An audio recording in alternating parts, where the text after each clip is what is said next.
Oui, Monsieur Émile Zola, pour répondre à cette question, il faut d'abord connaître, savoir qui était le président Ahidjo.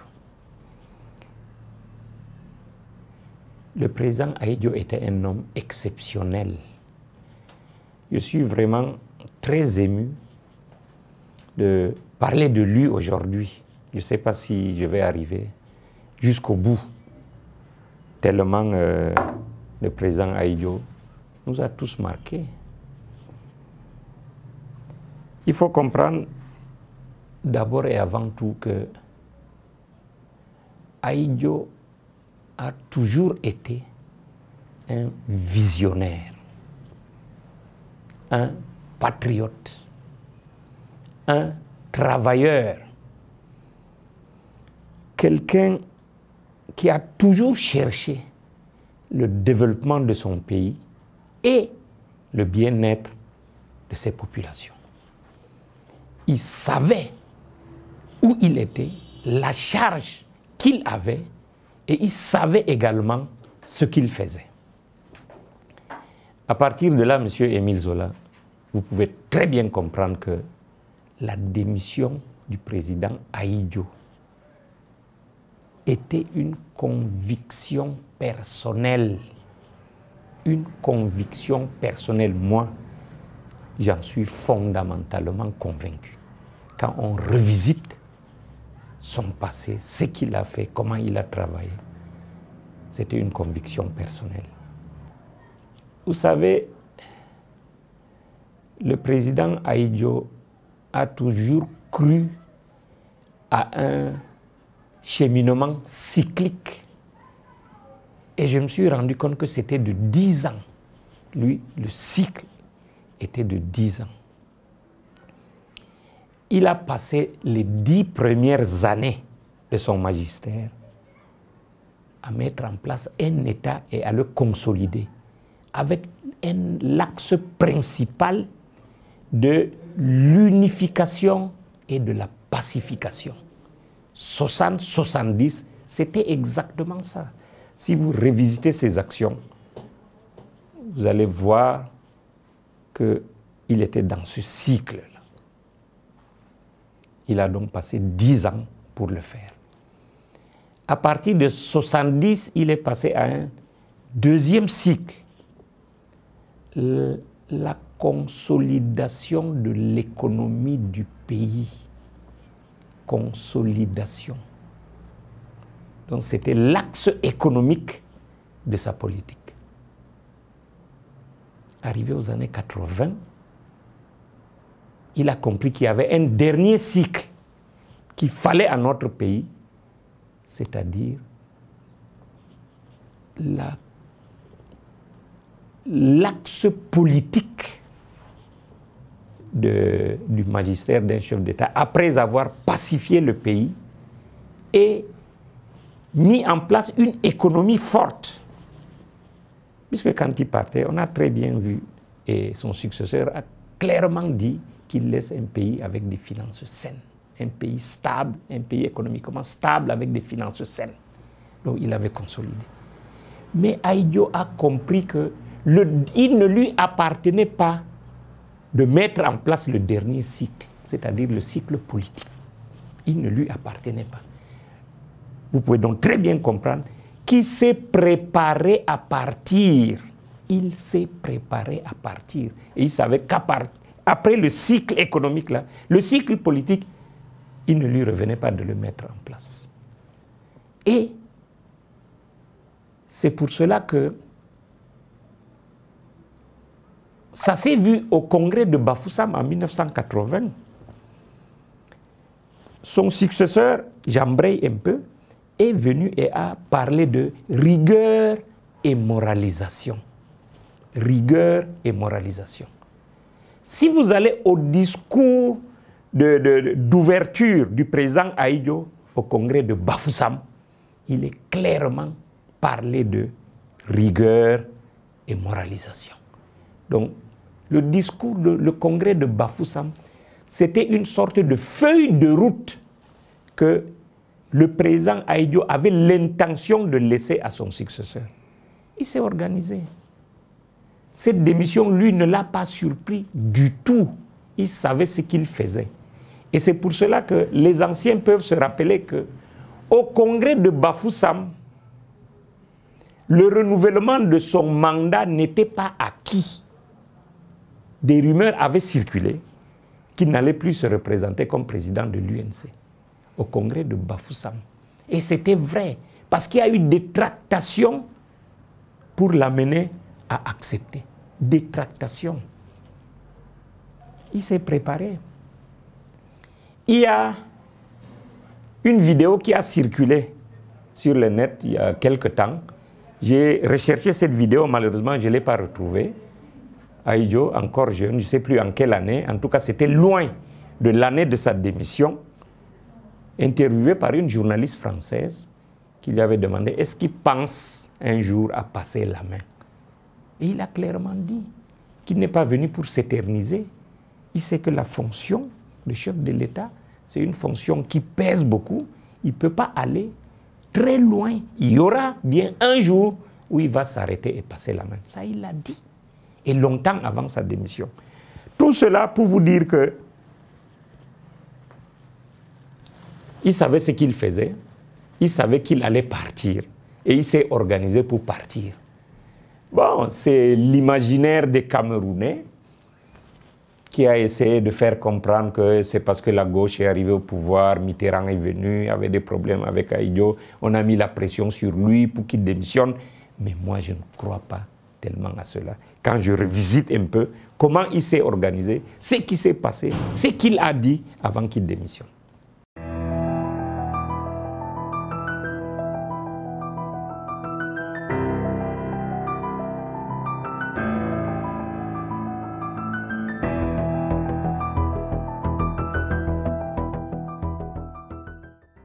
Absolument.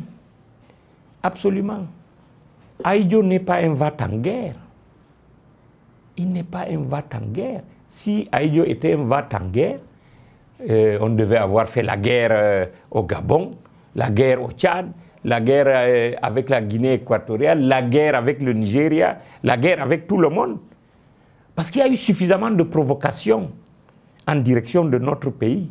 Mais il a toujours su tempérer les choses, calmer les choses.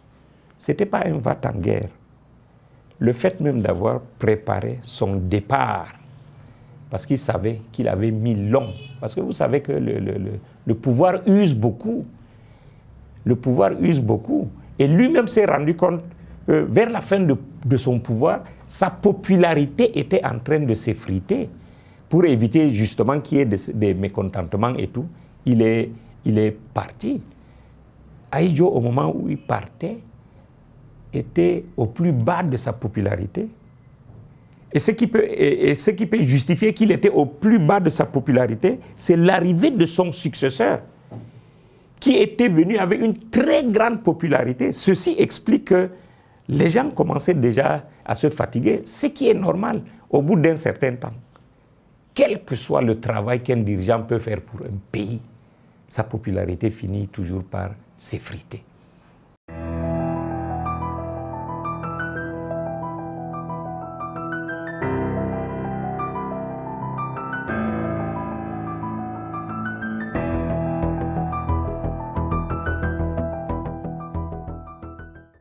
Oui, les signes précurseurs qui annonçaient sa démission, pour le commun des Camerounais, il n'y en avait pas. Mais quand je vous ai dit tout ce qu'il a posé comme acte, tout ce qui s'est passé, c'était des signes précurseurs. C'était des signes précurseurs. Quand lors d'une interview, lui-même il dit, bon, il sait que un jour ou l'autre, il va passer la main. Ça, c'est un signe précurseur. Quand au congrès de Bafoussam, il fait lui-même circuler la rumeur qu'il ne va pas se représenter. C'est un autre signe précurseur. Bien sûr, les gens ont essayé d'interpréter ça autrement, pour dire que c'était un ballon d'essai, pour voir comment les Camerounais allaient se comporter. Mais je pense que Ahidjo était honnête avec ce qu'il faisait. Il aimait tellement ce pays qu'il ne pouvait pas jouer avec l'avenir du pays. Il savait exactement ce qu'il faisait.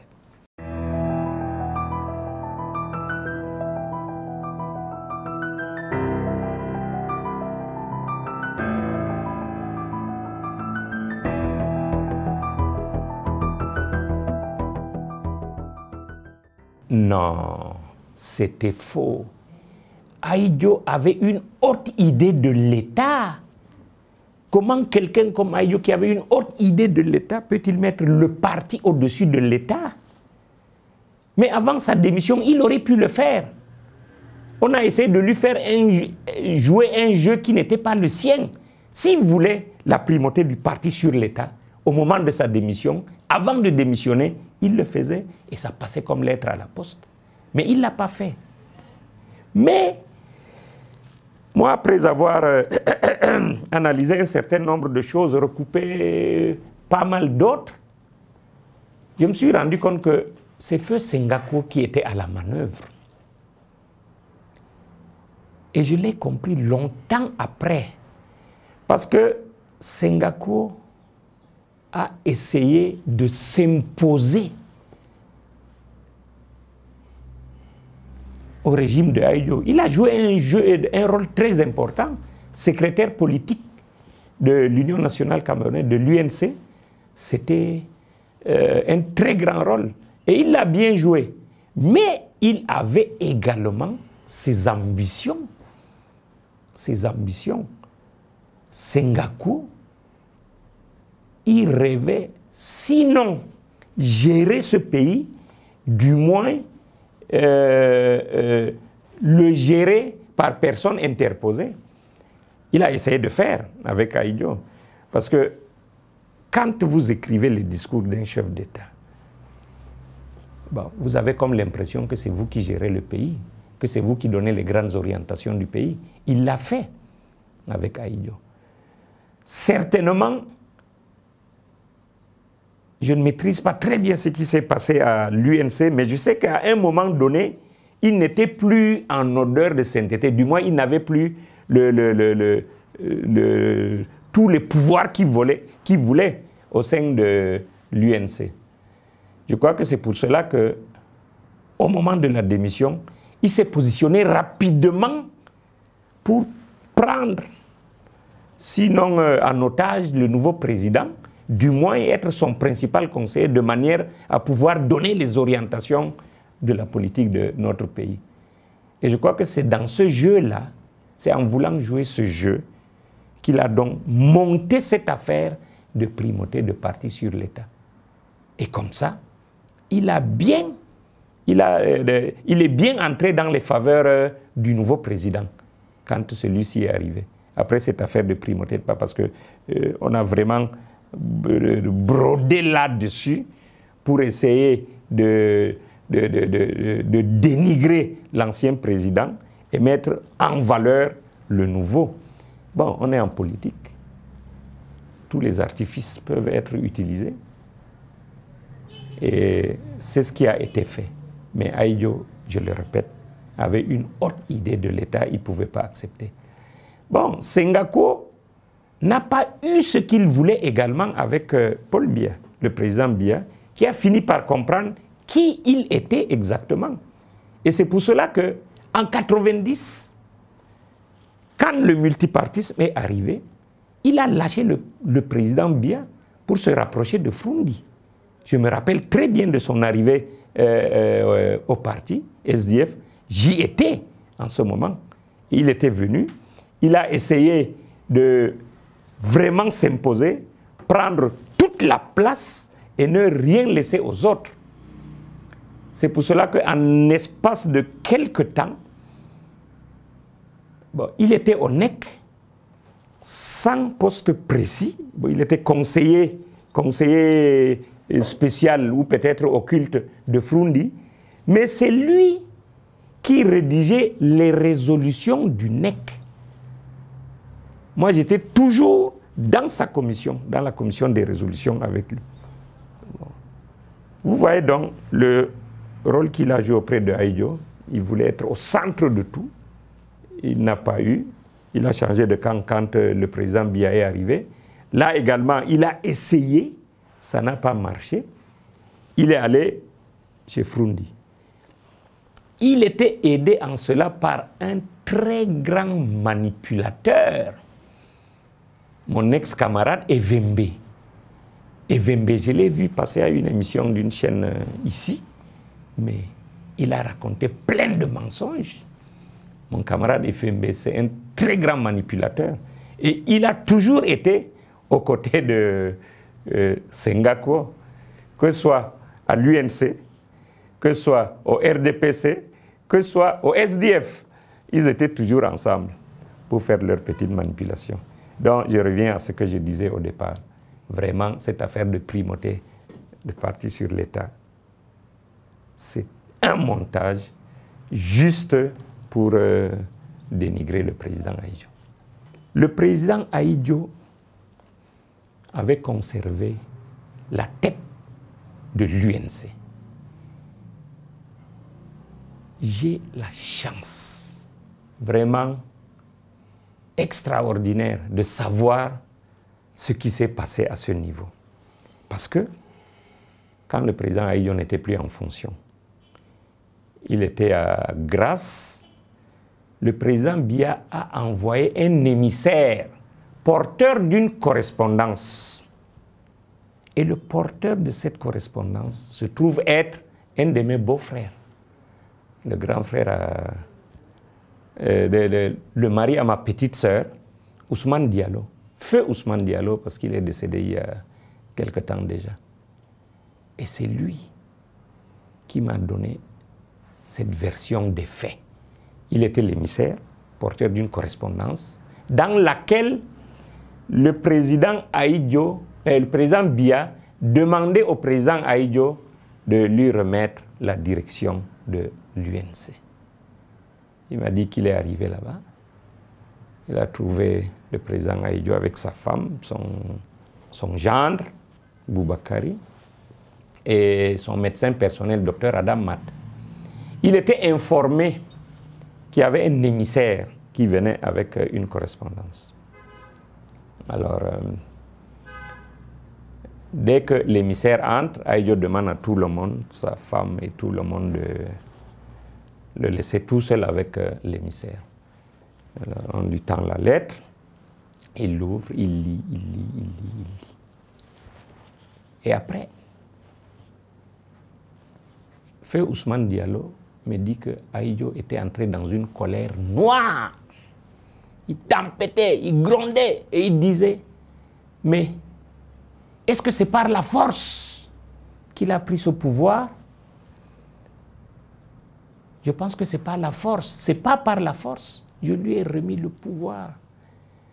Comme je lui ai remis le pouvoir d'État, ce n'est pas la direction du parti que j'allais garder avec moi. Et d'ailleurs, je lui ai dit que je le garde pour 6 à 7 mois, le temps de régler les problèmes au sein de l'UNC. Et vous savez très bien, vous vous rappelez très bien qu'il l'a fait. D'abord en nommant le nouveau président, vice-président de l'UNC, parce qu'il ne l'était pas. Donc, la deuxième personnalité du parti. Mais surtout, Ahidjo a intervenu en tant que président de l'UNC pour régler une fronde qui était organisée contre le nouveau président. Et c'est à ce moment, si vous vous rappelez très bien, que Ahidjo avait exclu de l'UNC des barons du parti, parmi lesquels Moussa Yaya. Ahidjo avait exclu Moussa Yaya, il avait exclu Ninga Songo Abraham, il avait exclu Prosper, j'oublie son nom, mais ça va me revenir. Il était du centre, lui. Je crois qu'il y avait 3 barons que Ahidjo avait exclus. Et Ahidjo dit à l'émissaire, heureusement que j'avais encore gardé la présidence de l'UNC. Sinon, les Moussa Yaya allaient le bouffer parce qu'eux maîtrisaient le parti. Ça, c'est la réflexion de Aïdjo. Et il dit donc à l'émissaire, bah, quand tu vas rentrer, il faudra dire au chef de l'État que pour l'instant, je suis à l'hôpital. J'en ai pour 2 semaines. Après ces 2 semaines, je viendrai moi-même à Yaoundé. On va tenir une réunion, ou je ne sais plus si c'était un comité central ou bien un bureau politique, pour remettre, peut-être le comité central, pour remettre la présidence de l'UNC au nouveau président. Bon, c'est quand l'émissaire est rentré faire le compte rendu, les gens ont estimé, l'entourage du nouveau président l'a fortement déconseillé d'accepter que Aïdjo mette les pieds à Yaoundé. Ils lui ont dit, il contrôle encore le parti. S'il revient à Yaoundé, ce ne sera pas pour remettre la présidence de l'UNC, mais c'est pour reprendre le pouvoir d'État. Voilà donc ce qui avait été dit, qu'il fallait absolument que Aïdjo ne remette plus jamais les pieds au Cameroun. Et il n'a plus jamais remis les pieds au Cameroun.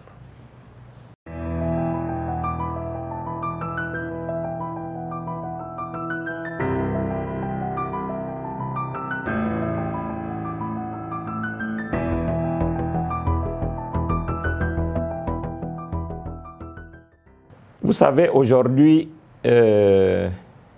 pour attaquer le régime du président Biya, on rappelle Aïdjo tout le temps. On dit c'était mieux avant. C'était mieux avant. Avant, c'était comme ça marchait comme ci, ça marchait comme ça.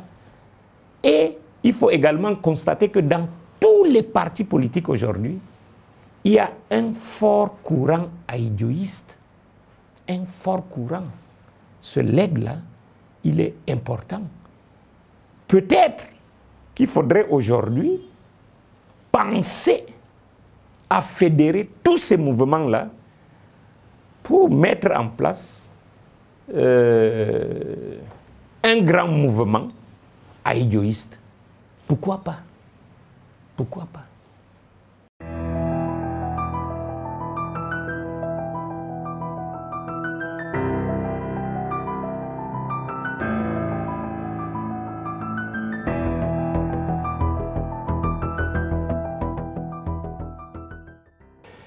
Moi, je ne voudrais pas emprunter ces termes de patriote et despote.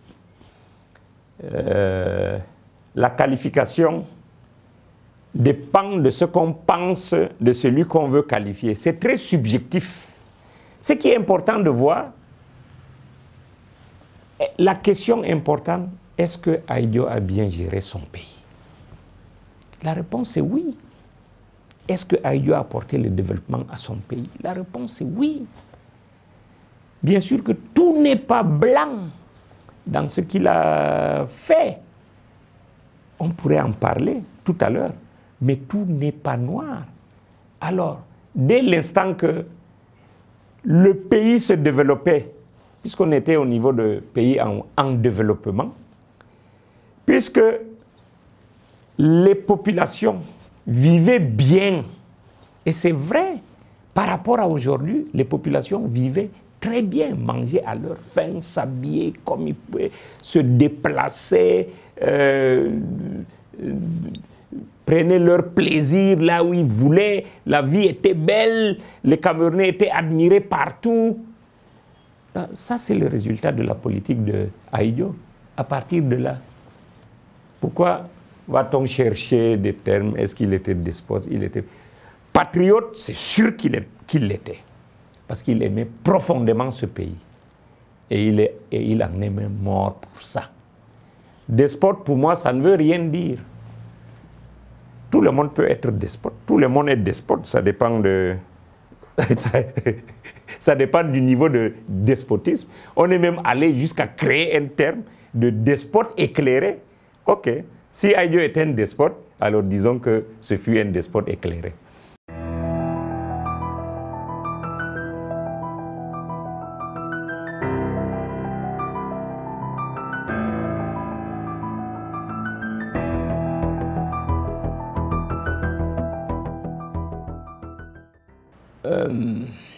Il n'y a pas de différence fondamentale. D'ailleurs, le président Biya, c'est une pure fabrication du président Ahidjo. Et le président Biya a toujours cherché à ressembler à Ahidjo. Même s'il fallait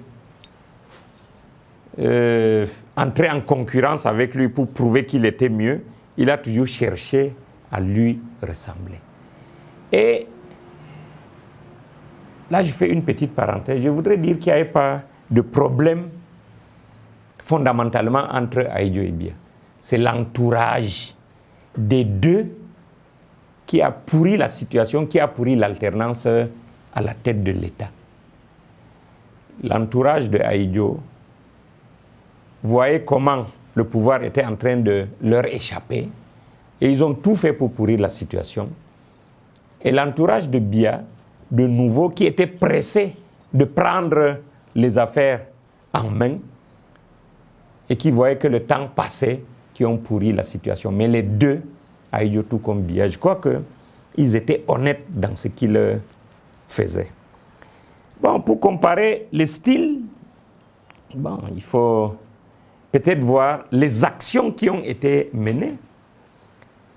Si, pour l'administration du territoire, je crois que c'est aujourd'hui mieux. Le territoire est mieux organisé, mieux administré. Peut-être que, non, mieux organisé, peut-être pas mieux administré, mais mieux organisé. Il y a des décentralisations, il y a de nouveaux départements, de nouvelles régions, départements, etc., etc. Ça rapproche l'administration de l'administré. Mais ça ne veut pas dire que si Ahidjo était resté, aujourd'hui, il n'allait pas faire la même chose. Au niveau de la mise en œuvre des infrastructures, je crois que du temps de Ahidjo, c'était mieux. La mise en œuvre des infrastructures. Là, on peut voir aujourd'hui le nombre de prisonniers de luxe qu'il y a. C'est parce que les infrastructures, c'est parce qu'il y a eu beaucoup de détournements, beaucoup de corruption, etc., etc. La corruption qu'il y a aujourd'hui, les détournements qu'il y a aujourd'hui, il n'y en avait pas du temps de Ahidjo. Ça ne veut pas dire qu'il n'y en avait pas, mais pas à ce rythme, pas à ce niveau. Vous vous rappelez la corruption et les détournements qu'il y avait eu lors de la Coupe d'Afrique de 72? On a enfermé des gens pour 8 millions. Pour 8 millions. Mais aujourd'hui, on parle de milliards, de centaines de milliards même. Donc, ce n'était pas le même niveau de la corruption. Si on va dans le domaine des choix et des politiques économiques, je pense que du temps de Ahidjo, c'était mieux conçu et mieux orienté également. Et maintenant, si on va dans la conduite, la politique étrangère et du rayonnement du pays, il faut aussi comprendre que le pays était plus rayonnant hier, les Camerounais étaient admirés partout, etc. Bon, aujourd'hui, c'est peut-être pas uniquement et spécialement la faute du président de la République, mais on compare deux situations tout simplement. Il faut également aborder le problème des droits et des libertés. Bon, les droits et les libertés, c'est un peu confus. On a l'impression que c'est mieux aujourd'hui. C'est vrai, c'est légèrement mieux. Mais je dis que c'est un peu confus parce que ce qui bloquait les droits et les libertés du temps de Ahidjo, c'était les lois d'exception de 62. Mais aujourd'hui, on a comme l'impression que la forme est différente, mais le fond reste le même. Et pour ce qui est des droits et des libertés, le monde a évolué, pas seulement au Cameroun. Le président Biya est arrivé au moment où il y avait explosion des droits et des libertés partout dans le monde. Ce n'est pas le président Biya qui a amené la liberté au Tchad, ni au Sénégal, ni ailleurs. Tout est arrivé en même temps. Vous savez, je parlais de cheminement cyclique. Il faut comprendre que dans le monde, il y a toujours ce cheminement cyclique. Quand il y a eu les années des indépendances, cette période-là, c'était partout. C'était partout. Quelque temps après, quand il y a eu les années de monopartisme, ça avait pris partout, pratiquement dans tous les pays. Et quand en 90, le multipartisme arrive, là également, ça a pris partout. On ne peut pas attribuer ça à un seul chef d'État. C'est un vent qui devait se passer. Et si Ahidjo était encore au pouvoir en 90, le multipartisme devait avoir lieu.